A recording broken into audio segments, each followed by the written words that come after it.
All right, let's get started. Welcome, everyone. Today is a fireside chat, which means I will be kind of interviewing Sam Gill, who's dialing in from beautiful Vancouver. Sam is a veteran writer. He's currently the lead writer at Motive Studio, working on the Iron Man game, which is a massive project which is very secretive, and we probably won't, we're not going to go into the depths of spoilers and things. We're talking about Sam, we're talking about his career as a writer, and Sam is originally a Kiwi. Sam is a Kiwi. What am I? Who am I? It's still true. But Sam has some strong ties with strong ties and a strong love for the New Zealand games industry, and is always wanting to support and help. And he's just blasted through his career to top of the top, I'd say, in the writing field in games. And to have his knowledge today to share, to get some insights from him, I'm really grateful for his time, and I'm really excited to just delve deeper into his journey. A little bit more about Sam is he worked previously as a principal writer on Apex Legends, and he also has won several writing awards for short films that he's worked on, and he has an extensive list of experiences that you can check out and on his LinkedIn. Definitely follow him, and keep in touch with him. He's a great advocate and support in the industry. So anyone needing writing support, I'm really throwing you under the bus here, Sam, but if you need any support for narrative or writing for any of your projects, please reach out to Sam. He is a lovely, lovely person. So the first question I want to ask is just a introduction and also a way for Sam to do some of the talking. The term writer, or the role of a writer versus the role of a narrative designer. For me as a producer, and in my experience, I haven't really had to distinguish between the two, but I'm sure that's something that Sam gets a lot and that he's had to navigate in his career. So as a first question, Sam, what is your kind of definition of a narrative designer versus a writer on a project, on a game? And where do you sit on that spectrum? Definitely a writer. It just feels good. It's one of those terms that's really evolved over the last, I suppose, 10 years or so. Back in the day, I think narrative designer was pretty interchangeable with writer. And I think it grew out of, writers are scary, man. We talk about theme and emotions and stuff, and I think people and dev teams feel a bit uncomfortable sometimes. Back in the day, they certainly did, about a writer coming in. So narrative designer was to kind of welcome them into the design family. You're part of the team. You got designer on your name. I think it was just a way to try and make writers feel welcome, and that was certainly my experience. But as the years have gone by, narrative designers now have more of a technical sense, whereas writers tend to be more focused on puns, fart jokes, dad jokes, the real heart of writing. Like when I was on Assassin's Creed a bunch of years ago, we certainly had the narrative team, and then there was the writing stream of the narrative designers. Both would have ideas for what the narrative was, how cool moments would play out, but the writers would work on plot and dialogue, and the narrative designers would work on cinematic design to a degree, like how are we putting this into engine, what shots are we using, what is the editing and the pacing, literally just implementation. In some ways, a narrative designer is that like nebulous space between quest design, mission design, like what are you doing in the game and how does it feel, and writing. They kind of work as almost as a spy between both camps. They'll translate writing intent to the mission team and vice versa. Yeah, that's great. I think I'm really proud of myself for asking that first, because I think that establishes a really good, difference between the two. And so talking about plot and talking about dialogue, one question I want to ask is, if you were handed a project or if you came on board, and maybe this is related to how you dealt with coming on as a lead writer for the Iron Man game, but how do you, as a writer, start your job? Like, how do you start developing the plot? Where does it start? Oh, gee, I mean, that's the big question, isn't it? I'm wearing a blazer, so the blazer wants me to say something really official and professional, like, well, here are my 5 steps to coming up with a cool plot that works every time. But the reality is, I can't write a thing, I cannot figure out plot or even theme, really, until the characters start to speak. That's everything. And when a character speaks, I understand what they want because they're telling me, and I know what the tone of the game is because the tone of the game is the character. You're playing as a protagonist. Probably you play as one character throughout the journey of the game, so their vibe, for lack of a better term, kind of is the tone. So for me, like that first step of figuring out, well, what is the plot for this thing is I just go to a cafe and I get a massive coffee and I put on the Requiem for a Dream soundtrack or whatever I'm feeling in that moment, and I just zone out and write dialogue, and then I'll introduce characters who may or may not even be in the game to be a sounding board or to provoke them, someone who can, if the character I think maybe represents this energy, a positive energy, bring in a secondary character who represents the inverse in some way so there can be some conflict, and discover the characters as they tell me who they are. I don't know if that's a very efficient way of behaving, because it means, how do you go to a team and say this is what the story is, when that's all you have? But it's served me well. Like I think back to when I was on Apex. There was one character I'd created, Fuse, who's this Australian dude, and there was a character, Bloodhound, who at that point in the game, I inherited that character, and they were more or less just defined by their job, hunter. Tracker. I would argue that, if you have to describe someone's job to say what the character is, probably they're not that deep. But anyway, I used that same process of just like, let's put them in a room and see what happens. And I realized, oh, they're in love and they don't know how to express it except through metaphor. The hunt and the chase that Bloodhound's talking about is love and finding somewhere safe. And likewise, Fusey, the explosive guy, is all bravado and charm as a shield and a veil, because they're looking for safety. And in fact, this little picture here is the two of them hanging out. Fuse, the Australian guy, his ultimate ability is he pulls out this mortar, shoots it, and it creates like a ring of fire, very destructive. And as part of that process of just like writing the two of them, I sketched this image of his ring of fire, in fact, being something that would be warm and campfire-like and romantic, and the two of them share their first kiss inside one of his ring of fire things. So I find, the first step is always just like let the characters tell you what they want the story to be. Wow, that's actually really beautiful. And starting off with just a job title to get to that place, I think that's really special. And that really speaks, I think, to the value in having a writer that cares about the characters and cares about the story. I'm curious about when you said you inherited that character.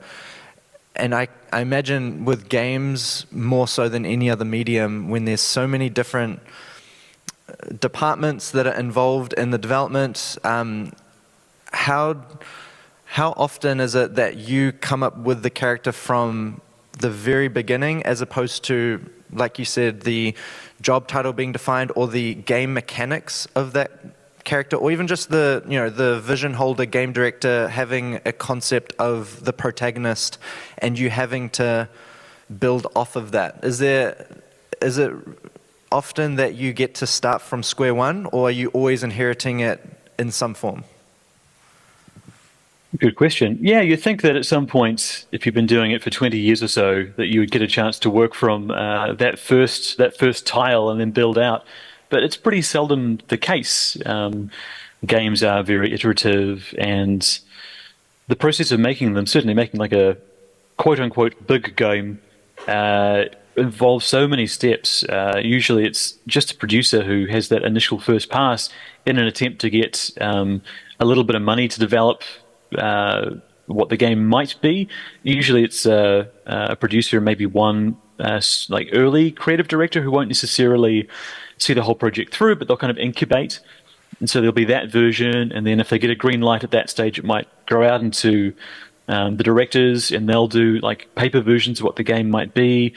And will that grow or will that die on the vine? Hard to say. And maybe it gets a green light, and then the team expands again.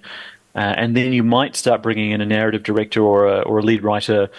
And maybe there was a sense of what the key theme to explore was. It's about fatherhood, or love will kill us all, or whatever the theme might be. Hi, I'm Sam Gill. I'm here to inspire you with my maudlin take on existence.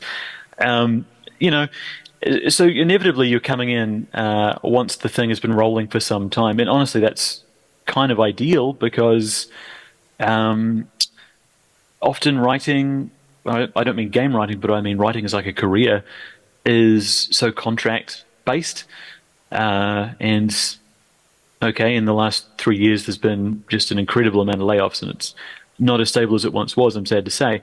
But even so, it's kind of good to come into a project that's been on its feet for a little while and had a series of green lights and checks cashed, because you feel like you've got job stability, honestly. So I don't mind that at all. But you are inevitably inheriting something and then trying to both honor what the original intent was that got people excited, and then find your own spin on it. But you can't help but find, even if you don't mean to, the work that you do always becomes about you. To quickly pivot back to the Fuse and Bloodhound love story thing, Fuse was afraid of moving in with Bloodhound. I realized because, oh shit, that's right, I was about to move in with my then girlfriend, now wife. And it turned out that that whole experience played out, oopsie, in front of 100 million players online. But the work will always become yours no matter where you jump in, just because that's what art is, right? What you're going through comes out in the work. Yeah, that's really special, actually, just hearing that it came from your own human experience, and it's not something. You probably could ask ChatGPT to come up with a love story between a hunter and a gatherer and have something, but the fact that it is tied to a human experience that needs that to be kind of scrutinized and to get to like the granular theme of it all is definitely something that I don't think AI can replicate. I wasn't actually planning on talking about AI, but I actually wonder, I'm sure that's something, I'm sure that's something that's come up. Do you use AI at all in your work to like help prompt, or you try and stay clear away from it? I do try and stay away from it. But I think that's maybe kind of a Luddite take. Probably it's inevitable that it will join us as a colleague at some point and become our co-pilots. That's a tough one. But I still think at the end of the day, whether we're 5 years out, 100 years out, or 6 months out, before we're all replaced by the beauty of AI, I still think just like vinyl exists in cool boutique stores, I still think we'll find, even if AI becomes so incredible that it's able to replicate heart and the human experience, as long as there's a little place that still sells books that have a sticker on it that said written by a human, I still think there's going to be some place that we'll be able to express ourselves and sell our wares. Yeah. But no, I don't tend to interface with it. No, good to know. So passing the concept phase where you think of the characters and the characters are speaking back to you and you've figured out the core themes, I'm curious to know, when you're in the middle of production, what a regular day-to-day looks like as a writer, principal writer, or just anyone in the kind of writer's room. What does a good day look like for you? Oh, man. Every day is different. The job of being a writer is really, you're an idea smith. So I'm trying to think, what did I do today? My last task for the day was to come up with a list of, like an arbitrary number, maybe 50 items that you might find in our protagonist's penthouse apartment. Great, that's lots of fun. One of those items might be Sputnik. We will see if that plays out. But also, it's like, it could be, write 100 ways a character might say, "I need health." that only sound like it could come out of their mouth. Or it might be come up with 100 names for a sword, or in this case, a pen. It might be arguing with producers, and it will always be arguing with producers. It's probably sitting down with other creatives, not just writers, but just anyone on the team, and laughing and laughing and laughing. And then one of you goes, how about we did this? We do this in a scene, and you just start bawling, because it's like so human and real. What is it the day-to-day of a writer? It's just being creative, and it's just yes-anding. I mean, that's the advice I give to anyone who's like, what do I need to get into video game writing? But this is true of, I think, dev generally. It's the ability to yes-and. It's like, go play some D&D, man. Do some stand-up, well, not stand-up, do like yes-and-based improv comedy kind of stuff. Learn to be with a group of other people and trust that you don't have all the answers, but there is great fun in jumping off a ledge together and going, how about this? And then someone catches you by saying, yes, and then someone else goes, oh yeah, and this, and this, and this. And then you chase that excitement. I guess that's what the day-to-day is, right? It's chasing excitement always. All the best ideas I've ever been involved with, anything that I've done that's been truly successful has come from a group of people figuring it out together. If it's just you, it's boring. I've seen stuff made by me before, but let's add some more flavor into that soup and see what happens. Yeah, that sounds like a really cool exercise actually for a small team that maybe, maybe they haven't got the budget or they're not in the right place in the development to have a dedicated writer on board. But if the team is willing to kind of go into that place together, would you recommend doing that kind of yes and exercise if everyone's willing to be vulnerable, willing to use their imagination? That sounds like a really cool writing exercise to see where the current project can go. Have you seen that happen with people that aren't traditionally writers and seen success from that? Always, yeah. A thing I've encountered a lot recently is non-writers in teams prefacing anything they say with, I'm not a writer, but, which I think is their way of saying, please don't judge me too harshly. I'm going to say something and I hope you don't, judge me or whatever, which is fair. But I find that anybody who's creative has great story sense. So anybody who is able to tell a joke or has honestly seen a movie is able to jump off that ledge together and pitch ideas. And the most important thing, like you were talking earlier about like what is the process of writing, and I rambled on about characters will tell you, and that is one part of it, but the other part really is it is such a group exercise that really your first port of call is like get a coffee with people or find the creative director, go get a beer with them or them.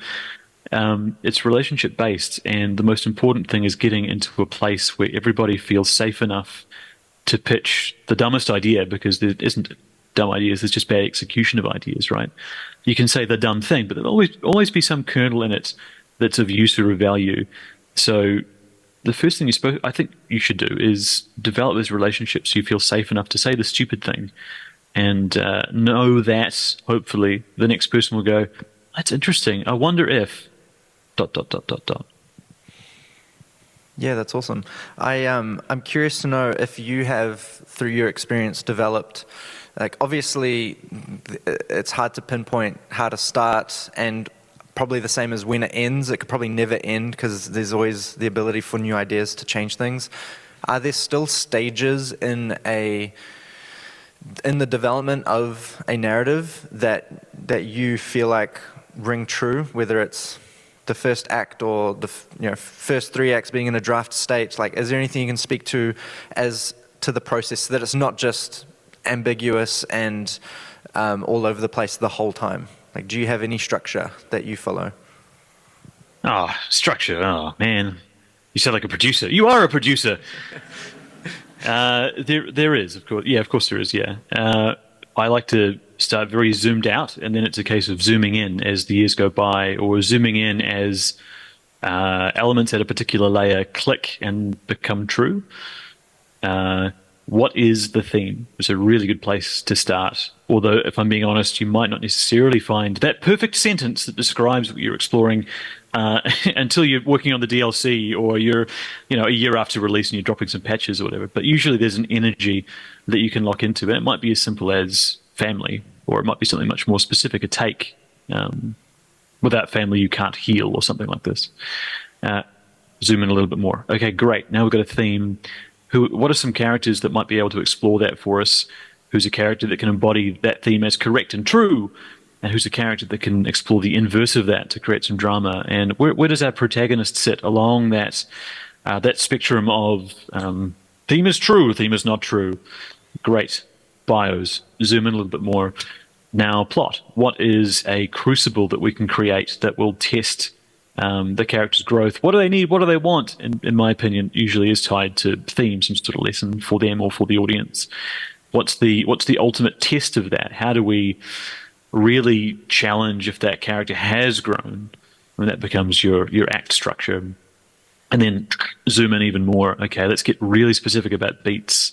How do we get to these elements? How do we build towards them in a way that's credible?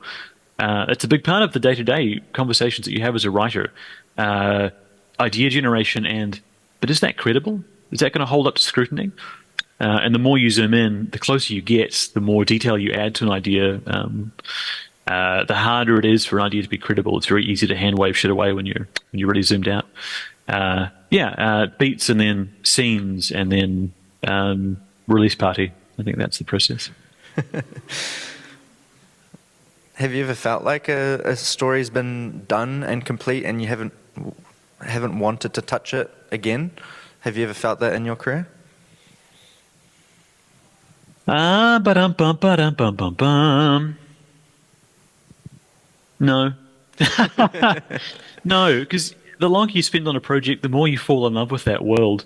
And at a certain point, maybe it's time to move on to the next thing because you find that, I guess this is how I know. It's not about the story or wanting to keep tinkering. It's, am I answering the same questions with the same answers? That's ultimately why I moved on from Apex. Excuse me. It's I love those characters, and I love that the fan base is so intense and like so into those characters. But at a certain point, if you're releasing the same kind of content every 3 months or so, then the same questions are coming up about, well, who's the new character this release, and what kind of arc we put them on. Well, I've answered all those questions enough that it's just time to find something else that can be a new and scary question. It's good to be scared. Yeah, awesome. No, it's really great advice and makes a lot of sense. I don't really know how to frame this question, but games as a medium, some games don't have narrative. Some games are purely for the mechanics, purely for like sandbox, and don't have that narrative component. And some games are co-op and have like a very high level environment that's set, but not a story that's told. And I guess, do you have a preference? Like, do you consider that with, like, for example, when you took on this role on the Iron Man game, were there some like some decisions that you wanted to make sure were true around the genre, and how do you kind of define that before you get into a project? Or like, can you define these projects at a high level very easily? I'm just curious if you kind of have a different way of describing those, from games that don't have a narrative to ones that are single player driven, that have a linear narrative. Yeah, I mean, there's sometimes if I'm playing something I want, like a really story heavy experience, right, and I'll dive into my Last of Us 2 or whatever, and I'll get really sad. But then sometimes I've had a long day at work and I want something that has no story, and it's just about the experience, and it's just about hanging out with friends, or I want something that has a really easy gameplay loop where if I fail, I'm back in 3 seconds later. I don't have to think all that much. It's the same with TV. Sometimes I want to watch The Wire, and it's like, oh, should I have to really focus on what are they talking about? Versus sometimes I watch Love is Blind, and it's incredible, and I'm just so happy. So there's space for all those things, but obviously, like the single player story driven stuff is what pays the bills. So I'm going to be drawn to that. But also, even like games that have no story per se, you and I met working on mobile games where some of those things had story, but sometimes it's just about like, is there a narrative wrapper that you can provide or a context that you can provide? Are there some puns you can provide? In that case, yes, I'll certainly provide some puns. I rambled there. Was No, there was a specific answer you were looking for, and I think I went off track. I mean, the question was very, very verbose as well, but I like that take. And I think the idea, mobile games, just based on the free-to-play market being very pun-focused and very, like you said, a narrative wrapper. I like that term. Can you talk about that a little bit more, actually? Like, what would you consider a narrative wrapper being for, a game that doesn't have much of a story? I mean, that's its own challenge.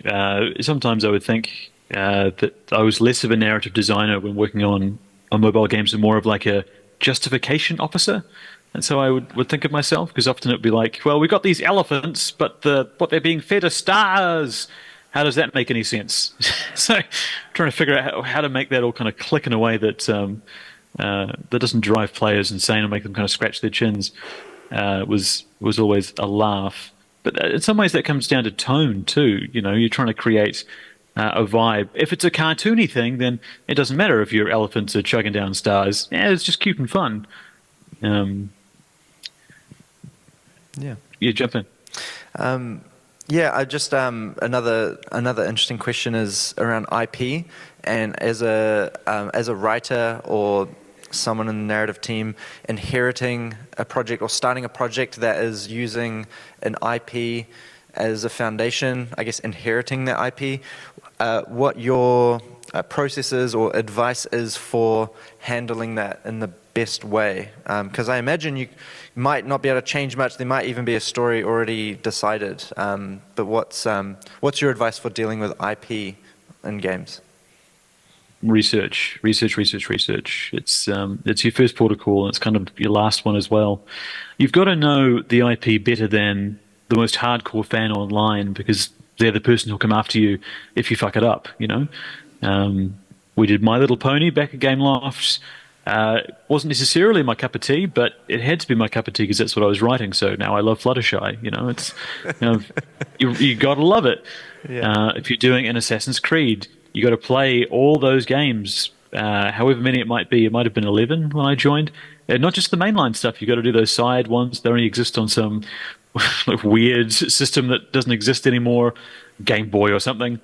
And read all the comics and pour through the Wikipedia. You've just got to know the content better than anybody. And not just because you'll be dealing with trolls online, but because people in the studio will come to you expecting you to be the person who knows the answers. And it doesn't feel good if every day you're saying, oh, I don't know. Oh, I actually don't know that character. Or maybe it's cool if this character does this or that thing, or wears this or that thing. You've just got to know it. Yeah, so research. Every time, like when we were working on the Ice Age mobile game, the start of my day would be rewatching some of my favorite scenes. Or before I'd write dialogue, it was like, let's watch a couple of scenes. I've seen these films enough to know that 1 hour, 37 minutes in, there's going to be some really intense father-daughter stuff here. So, okay, let's listen to that. How does Ray Romano sound when he's being emotive? Okay, good. Okay, channel that. Yeah, that's awesome. Yeah, and back then I didn't realize that. I would have watched Ice Age with you every morning if you needed like a buddy, if I'd known. But that makes so much sense. Research is definitely a key word for any, even if it's a brand new IP, a brand new story. I'm sure there's areas and stories you can research that can, so you're not just pulling from your personal experience of moving in with your partner, you're relating to other stories. I'm sure just curious about watching movies and watching TV shows that you're interested in is considered research at the end of the day. So, I mean, it truly is. Like I was talking earlier about the idea of you've got to connect with your other creatives because they're your audience, actually. You know, particularly for a game that's going to be 3, 4, 5 years of development time, it's going to be a while before you get players, really. So you need to understand, like, what does the creative director like? And sometimes it's hard to say, actually, like, what does this game feel like? Because people get kind of defensive about this. No, my game is unique and original and feels like nothing else. Well, that's not super helpful. It's more like, you know, what movies did you watch in the weekend? You've just seen The Matrix. Oh, cool. You want to, maybe does that feel good? Do we want to do something like that? Philosophy, but also lots of leather for some reason. It's really important to, like, talk about, like, reference points so that you can understand the sorts of stories that you're trying to tell. Because it's always about, like, trying to figure out what the corners of your box are. You want limitations. You want to understand what is too far tonally and too strange for the team. You want to understand what makes the creative director excited and the team excited. Is it comedic stuff or is it more kind of philosophical stuff? So yes, watching anything that might be a good reference point is crucial. And you really want to be, like, developing language between people, right? So the more you can talk about the things that you share creatively, the more you're able to say, let's do something that feels like the end of Starship Troopers. Oh, yeah, I get that. Yeah. Yeah. Awesome. I was going to ask if there's any kind of common misconceptions. I feel like you've done such an amazing job, though, of communicating the role in the department and the role of a writer. But I don't know if you have any misconceptions top of mind that people make with writers that maybe are just funny anecdotes to touch on. Oh, no, not really. Hey, Sam, do you have a joke for us? Oh, I don't know, man. Yeah. Oh, yeah, I asked you for a joke at the very beginning. I suppose that's also, I had a misconception at the very, very beginning that you're also a comedian. Yeah. That's a misconception. It's quite common that we're good with words, but it's only when we have a chance to kind of, like, read the thing back and go, oh, maybe if I add a comma there, it might be funny. Yeah. Live less so. Although we did start by talking about blazers a little bit, so I can talk about that very quickly. Yeah. When I started my most current job, I thought, I'll try and pretend to be a professional, wear a blazer on my first day, and even worse, I figured, because it's Iron Man, I wanted to, in that very first Zoom meeting with the writers' room, I wanted to have my guitar attached to me and cranked into it's a small mic, a small amp, but small room, so it sounds big, and play the Iron Man riff as my welcoming thing. But I realized, oh shit, Zoom's really good at, like, noise cancelling. If I put in some, like, metal, it's just going to be silence, and it's going to be the most awkward intro of all time. So I quickly chucked my guitar aside, really frazzled, and then was, like, trying to lean into the blazer thing, and then everybody for that week just razzed me about being the blazer guy. So this is the first time I've worn a blazer in a very long time.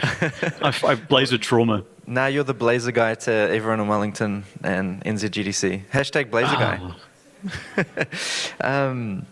Awesome. Well, we've covered a lot, actually, and I actually wonder if there's any interesting questions that anyone in the audience might have about Sam. Maybe not any incriminating questions around his project that's super secret. But yeah, we have a couple questions. So we've got a microphone circulating around. Go for it. Ask Sam away. Hey Sam, Hey. Yeah, that sounded really, really fun. Going back to your mobile days, because you're on big successful things now, doing big when people want the story. I want to go back to the time when, have you had to deal with the either developers or supposed audience who are just going, no one wants story, no one wants to read that, no one wants to listen to that, they just want to get into the game, and how you justified your existence? With great difficulty, yeah. That's true. I don't know if this is still exactly true, because it's been a while since I've done mobile games, but there is some pretty clear math on, I've been in the US too long, some clear maths with an S, that word has an S on it, on how many taps you can get on the screen before people disengage. And each tap is, for a story guy, it's like, that's a text box, that's a chance for content, context, character, dynamics. How do you set up a whole narrative world in, like, 2 taps or less? Oh, and also you've got to do the tutorial in there as well. How do you deal with that? With great difficulty, particularly because if I'm being hired for a project, usually it's like dialogue stuff. That's where my area of expertise is. I actually don't think you can teach dialogue writing, by the way. That's just one of those things that you either have an ear for or you don't. So yeah, that requires lots of taps. There was even a department at Gameloft. How gossipy do I get here? Who Gameloft shut basically down, so you can Gameloft Auckland shut down, so you can go for it. yeah, but the people still exist, and I respect those people, even if I don't respect their departments. There was a whole department whose job it was to keep the narrative guys in check. They'd make sure that with every tap that was, they would show graphs that would be like, well, we project to make this amount of money with this amount of taps. But Sam, with your story, you want this number of taps, which puts our revenue here. And the higher ups would, of course, listen to the revenue stuff as opposed to the narrative stuff, which I get. So how do you deal with that? You focus more on the world building. Actually, that's the big thing.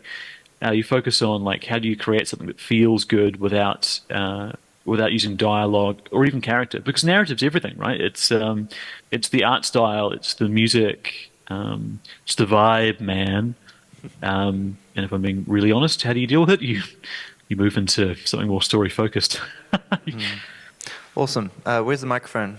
We got some questions. Got one at the front, one at the back. Hello. So this is a question from my friend Tom. We're students currently, and we're kind of just looking to talk to different people in the industry, and we were wondering about work and life balance within the industry from different types of jobs that are in the gaming industry. What does that look like for you? How do you balance work and life, I guess? Oh, the hard question. That's maybe my wife can answer that more honestly than I can. It's changed a lot in the last 10 years, or even less. It used to be not super great, honestly. A release date would be announced before anyone had worked out how long it would take to actually make the content, So you'd then be like, oh, we've got 6 months of work to do in 2 months. How do we do that? We throw human misery at it. But that's changed a lot in the last batch of years. Here comes a weird statement. Harvey Weinstein's to thank for all of that.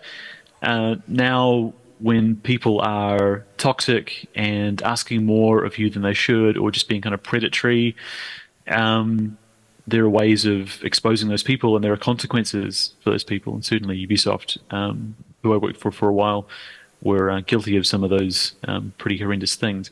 But now corporations are very afraid of having to deal with consequences, quite rightfully. And so as a result of that, there is now a real push for things like, mental health awareness and making sure that people take time off. For example, the guy in charge of the project I'm on right now, at the risk of maybe saying a little too much, but I don't think he'd mind this, he took 2 weeks off just as production began because, he needed a break, and that's okay. And what a great sign that is to the team, that the person who makes all the choices at the most important time was like, you know what, I'm just going to take some time off because I need that. That's a really good message to the team. I think is very healthy. A lot of people might feel like they can't take time off because, oh no, if I'm not going to do my job because I'm away, I'm a bottleneck, and others will have to suffer. And I don't want others to suffer because of me, so I'll keep working and working. Maybe I'll do a weekend too. That's less and less true these days. So a long way of saying these days it's pretty healthy. Good to know. Thank you. Great answer, Sam. Cool, we got one question at the back there, and another one. And just stick your hand up if you've got... Oh, and down here. Yeah, go for it. Hello. What advice would you give to someone that's maybe looking to go into the creative industries and go from full-time, 40 hours a week, to a bit more less stable and freelance work? Because I know writing is a bit less stable with the work coming in. Writing can be, yeah. I think I alluded to this a little bit in the chat before, but I do think as far as writing jobs go across all the world, all the things you could write for, even though there's been a bit of a downturn, admittedly, a pretty horrendous one, really, in the last couple of years, game writing is still one of the best bets for a writer, I think, because it's kind of a corporate job, honestly. you get health benefits, and you get time off. It's not a contract job. Generally, it's not a contract job. So if you can find a corporate gig, they'll look after you really quite well, or at least as well as any office job will. But as far as like advice, yeah, it sounds like you've got the right idea already. Like transitioning is really good, not just jumping in full time into trying to find the work, but maybe transitioning out of work a little bit, going down from full time to maybe part time while working on stuff. But as far as like how do you get into like specifically game writing, I would say things like I find Twine, making games in Twine is the best thing. Like if you're looking to maybe you're making your own stuff, in which case that's cool. You just go ahead and make it and keep making it and just hope to find that moment where it kind of blows up. But if you're looking at like jobs at existing studios, for example, the best way to get a writing job is to make content in Twine or some kind of like node-based narrative tool so that you can show an understanding of choice and consequence. Like that's huge, right? Node A, you enter a castle and you hear something in this direction and you see something in that direction. Where do you go? And then, nodes port out of that to what those options are. And maybe one leads to you find an ally who then joins you later in the story. Or, you lose your eye and that's a consequence to a choice. Being able to show an understanding of choice and consequence is like the heart of narrative design. And if you can ever apply for a game writing job with that, then you are miles ahead of any other applicant because of that like base design knowledge that you'll be showing off. That, and I would say like writing short films is a really good thing to apply to game writing jobs with, because they're small enough that people actually read them. If you're applying with like a novel, it probably just won't get read because of the volume of people applying for particular jobs. The other thing that's really good about applying with like a short film script is they're visual, or there's the opportunity to show off visual storytelling, which video games are. Yeah, that's my ramble about advice. Thank you, Sam. We've got a question at the back. Microphone, yep. Hey, Sam. So just rewinding a bit, your statement where everything is narrative, very fond of the philosophy. Unfortunately, it's one that's not shared with a lot of devs that don't actively partake in narrative writing. What I want to know is generally in your development, how much access do you actually get to being able to design the meta-narrative in kind of parts of the game that aren't just, oh, I wrote like a System Shock journal entry, or like I wrote a bunch of barks, parts that kind of the layman wouldn't consider as part of narrative design, but very much are part of developing a narrative and kind of understanding how a player is going to interact with that. This is why I say one of the first steps is relationship building. If you can become mates with the person doing score, or with the designers, or with the creative director, people who maybe typically aren't necessarily thinking about story outside of text or outside of like conversations or whatever, then you can have little one-off conversations and whisper in their ear about, I was listening to such and such a soundtrack the other day. Man, it's got a weird vibe to it, but it kind of works for what we're doing, eh? And kind of get them on side in that way. It's I don't want my answer to be like, you've got to play a political game, but that kind of is the truth. Because if you approach it just from, yes, story is everything, everything is story, do as I say, people aren't going to help you out. But if you get people excited about specific ideas and scenes, they'll advocate for you. That's the big hope. But also, like I used to say, I'm not a control freak. I just care about like quality control. I'm more of a quality control freak. I said that once, and some guy was like, you just said you're a control freak, right? So it does help to keep whispering in people's ear about all those elements that add up to tone and vibe. Awesome. Thanks, Sam. We got one more question there, and maybe time for one more after that. Hey, Sam. Thanks for the talk. I love the part that you mentioned about creating a language to communicate with people that are motivated by different fields. I find that fascinating. So my question is the question that I find works best for people that are motivated by philosophy. So is, what do you remember from before you were born? What do I remember from before I was born? Yeah. Very philosophical. Very deep question. Probably darkness. At the start of this chat, I was just in a quiet void like this. Nice. Probably that. Oh, it managed to refocus my camera too. That's handy. Perfect. Just did you want to say anything, Sam?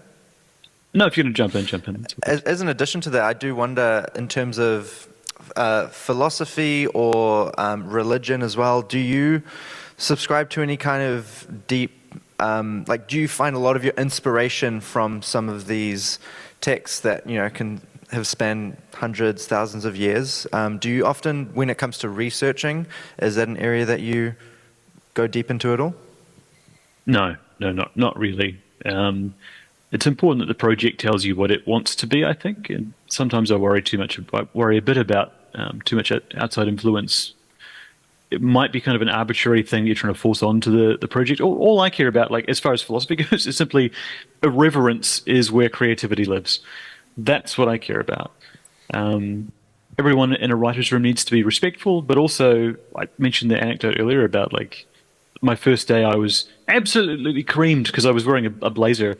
That's how I knew I was with the right people, because there was no interest in hierarchy, really. It was respectful. That's how they expressed their love, making fun of each other. And that's the way it should be. Irreverence is where creativity lives. I don't worry too much about any specific philosophy or any particular structure. What excites you? What gets a visceral reaction out of the writer's room? Why did everybody go quiet when we said that idea? Was there some human truth in there?